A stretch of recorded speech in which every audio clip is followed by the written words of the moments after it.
Hello Pisces! Ito na yung reading mo for May 23 to 31. Ano yung mga paparating sa'yo, mga dapat mong malaman or mga messages or ganap.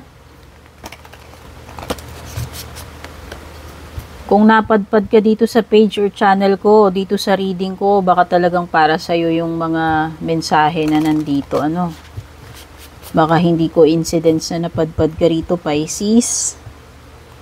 Check na natin ano tong mga overall energies ng week na paparating para sa'yo. Ang unang-unang energy na hugot natin is manifestation. The next card is truth. Third card is trust. Fourth card mo is closure.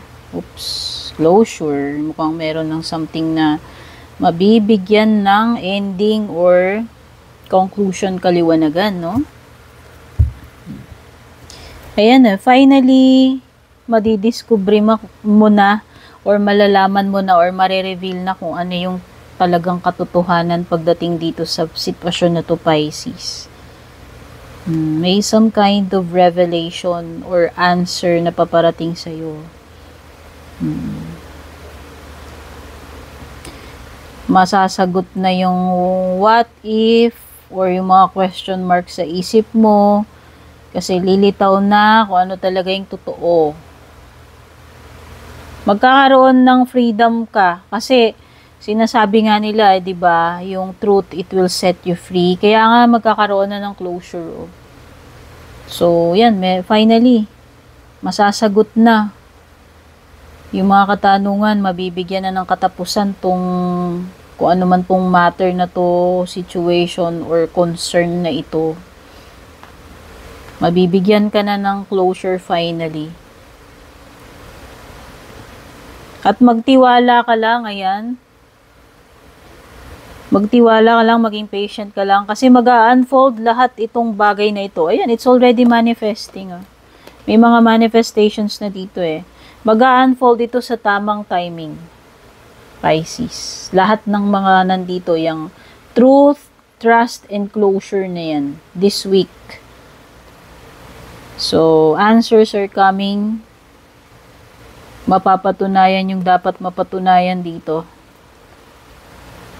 So, no need to fret or be anxious. Just be patient and everything will fall into place. Everything will happen or will come to you at the right moment. No? This is divinely timed. All you need to do is have faith and trust during this time or this process na pinagdadaanan mo.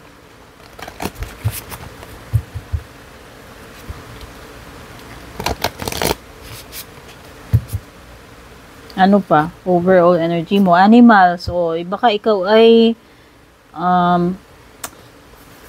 animal lover or nature lover, Pisces. Or, ewan ko, nilalapitan ka ba ng mga animals kahit na hindi mo naman sila kilala or ano ba tawag dito? Kahit naman wala kang planong mag-alaga, parang may mga pumupunta na lang dyan sa bahay ninyo at ayaw nang umalis. And eventually, alam mo yun, parang malapit sila sa'yo or maamo sa'yo yung mga animals. Baka meron kang, baka animal whisperer ka, Pisces, joke. Basta meron ka sigurong ganong, sabi nila pagka ganon, specifically, I've seen a video na nagsasabi na if cats are being drawn to you, sabi nila, it could be that you are in need of healing. So, baka ikaw is in need of healing kung specific kung may mga pusa na kahit strays lumalapit sa'yo, tapos pag pumunta sila sa'yo or sa bahay mo, ayaw na nilang umalis.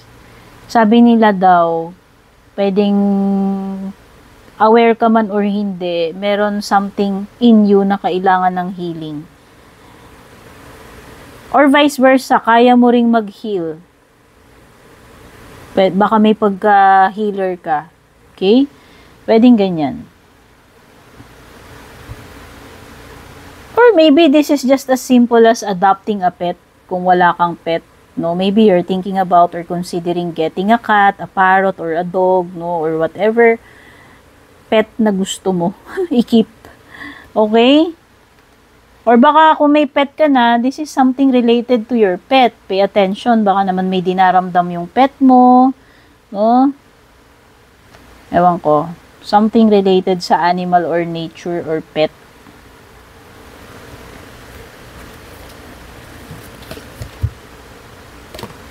Spirit guide, oh.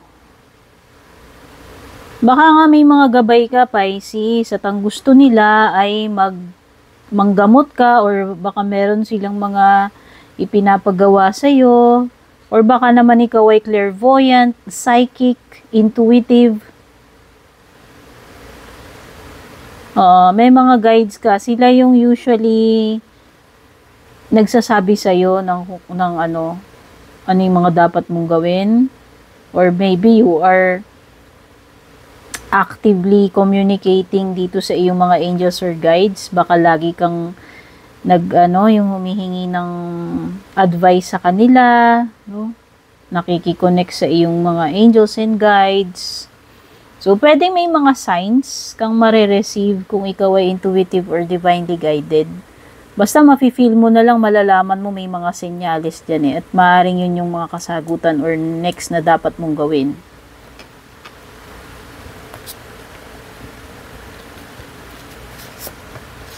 Meron kang grieving. Yung iba sa inyo baka meron bang kakamatay lang sa family or kakilala?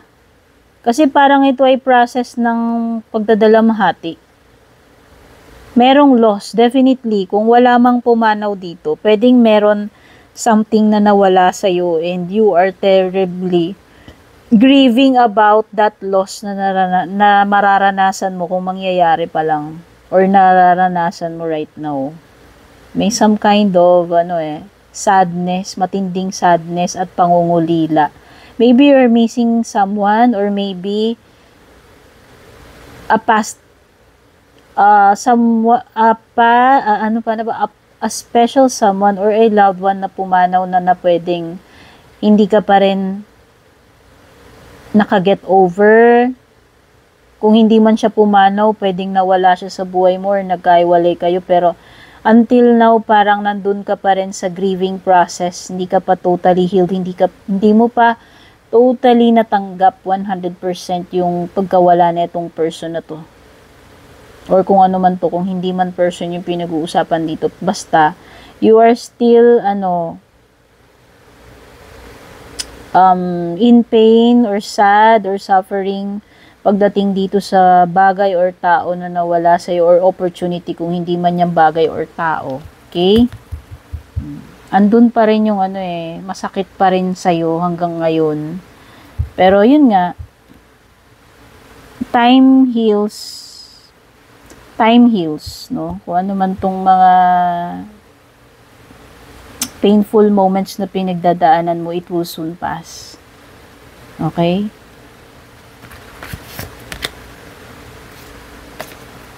Kuha pa tayo ng isa pa. Passion, matinding feeling. Matinding passion, to be specific. Passion, maybe you are passionate about doing this thing, or maybe you are passionate about this person, this connection. Kung ano man yung tinutukoy na to. Andun yung matinding urge mo, andun yung matinding nararamdaman or inspiration, no? O baka naman ito yung passion mo, baka yung sinasabi ng card mo kung gawin mo. Kung ano itong passion mo, sundan mo yung puso mo. Yung passion mo, gawin mo yan. I-pursue mo yan. Kung ano man yan. Tao man yan, hobby, whatever, bukasyon, no? Or path na gusto mong tahakin. Okay? Follow your passion, Pisces. Oops. Wait lang. Nahulog yung mga bara. Nahulog yung mga bara ko, dear. Ano ba yan? Kaloka naman.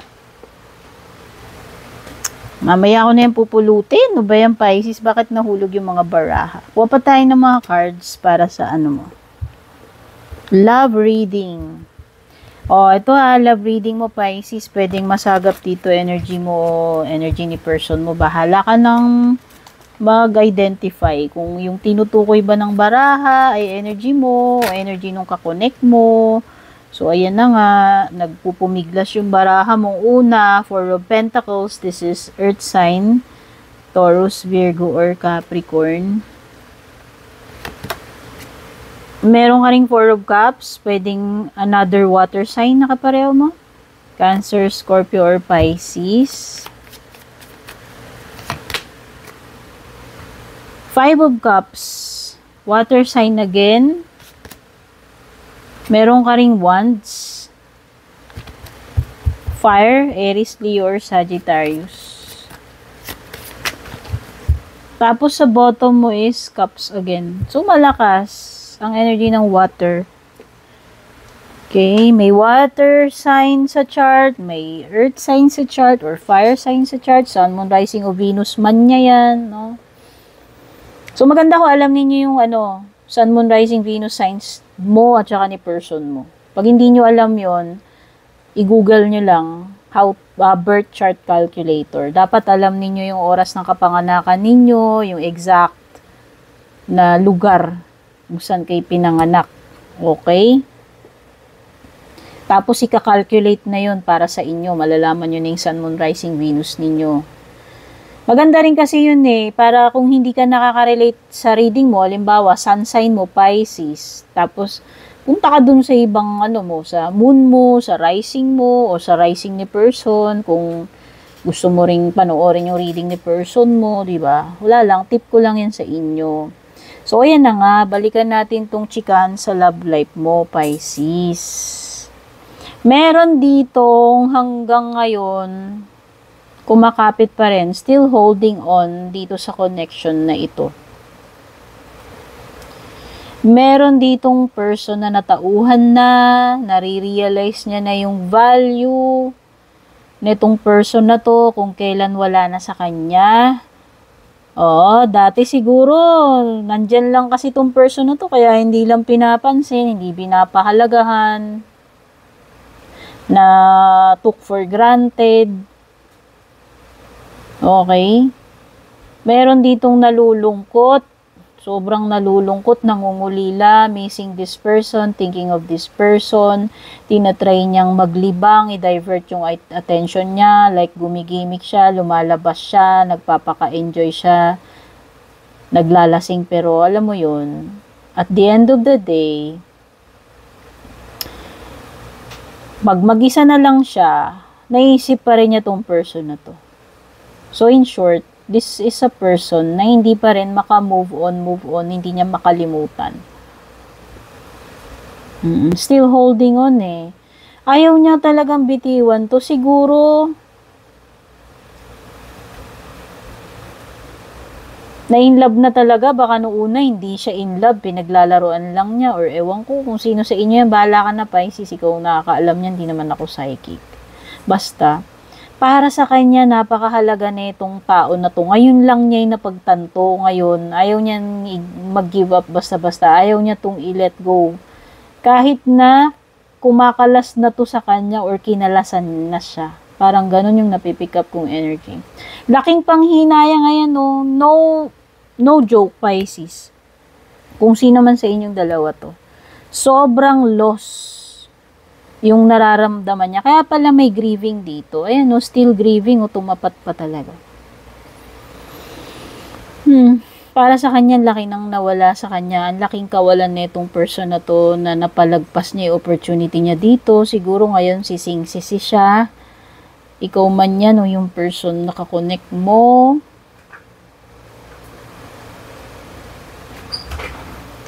Alam mo yung parang hindi na kagaya nung dati, merong something na kulang sa buhay mo o sa buhay niya at ramdam niya yung kawalan nung person na yun nung nawala yun sa poder niya sa kanya. So more on paghihinayang yung nasisense ko rito, and sadness and loneliness, longing. O kasi hinahanap-hanap, namimiss, naiisip pa rin. Oh, yun yung more on nafe-feel ko rito. Pwedeng LDR kayo or magkalayo kayo ngayon. Kasi ayan.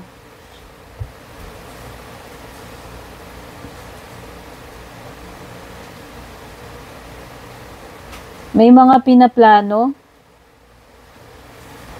Pinaplano bang mag-reach out uli? Hindi ko alam eh. Merong something dito na pinag-iisipan ng mabuti, pinagpaplanuhan. Kung magta-travel ba, kung makikipag-communicate ba. O, pwedeng nag-separate na kayo ng ways nito. Pwedeng naghiwalay na kayo. Nagkanya-kanya na kayong landas nitong person na kakonect mo na ito. Pero gayon pa man, yun nga yung mga binanggit ko kanina, no, na mga energies. This person is still longing for you or maybe you're still longing for this person. Pwede rin kasing ginawa mo siyang option o ginawa ka niyang option, pinagpilian, hindi ko alam, mayroon bang something dito na pinagsabay. O yun lang. Or meron ba ditong may pamilya na, may asawa na, parang alam mo na siya yung the one for you, kaya lang hindi pwede kasi pwedeng ikaw yung may pamilya na or siya yung may pamilya na or pareho kayo. So parang it's a complicated kind of relationship or connection din siguro. Kumbaga, pwedeng pinaglayo rin kayo ng tadhana eh. Pinagtagpo kayo ng tadhana, pero at the same time, pinaglayo din kayo. Alam mo yung pinagtagpo, pero, ano yun? Pinagtagpo, pero hindi tinadhana. Ewan ko, ang gulo. May kanta na ganun, di ba? O, parang kanta lang. O, sige na, umaba na yung chika natin dyan. Tignan pa natin, Pisces, kung ano pa ibang mga paparating sa'yo. Okay. Bird perched. Yan, kung naghihintay ka ng mga messages, Pisces, eto na yon. Kung naghihintay ka ng package, may darating na package, sulat, mga dokumento, confirmation, or good news. Ayan na, yan yung mga balita, mga messages na hinihintay mo. Karma, you will reap what you have sown. Aray ko naman, Pisces. Maybe, pwedeng good karma or bad karma to. Alam nyo na. Pag good karma, di nire-reward ka, binibless ka dahil sa kabutihang itinanim mo o ginawa mo. Kumbaga, may magandang balik yung ginawa mo. Pero, ikaw din naman ang nakakaalam kung may ginawa ka mang kasalanan or injustice or basta anything na mali, magbubumerang sa'yo yun as parusa or bad karma. Consequences. Basta, ito ay mga consequences. Or maybe, kung hindi naman tayo magpapaka-negative dito, pwede rin namang meron kang something na aanihin, something na pinaghirapan mo, i-harvest mo na yan, okay? Merong mga blockages dito, kontrabida, sagabal, kumukontra, humaharang, pumipigil, tao man ito, or mga energies or situation na nagpiprevent sa'yo doon sa gusto mong mangyari or pinaka-goal mo. May buraot or epal. At saka yan ending o casket. Or meron bang, sabi ko nga may magpa-pass away or nag-pass away. Isa yun ha sa possibility. Ayoko naman laging i-entertain yun, pero nakikita nyo naman, di ba? So maybe kung tapos na to, edi you're still grieving with them. May grieving pa nga, di ba? May pagluluksa pa nga. Meron pa ngang hindi matanggap, hindi makamove on, mahirap tanggapin, mahirap iproseso, andun pa rin yung sadness, no, longing. Basta merong ending or loss. Okay? So, sana makatulong sa'yo tong reading na ito, Pisces. Hangad ko mapabuti ka. Take care, God bless, and babush.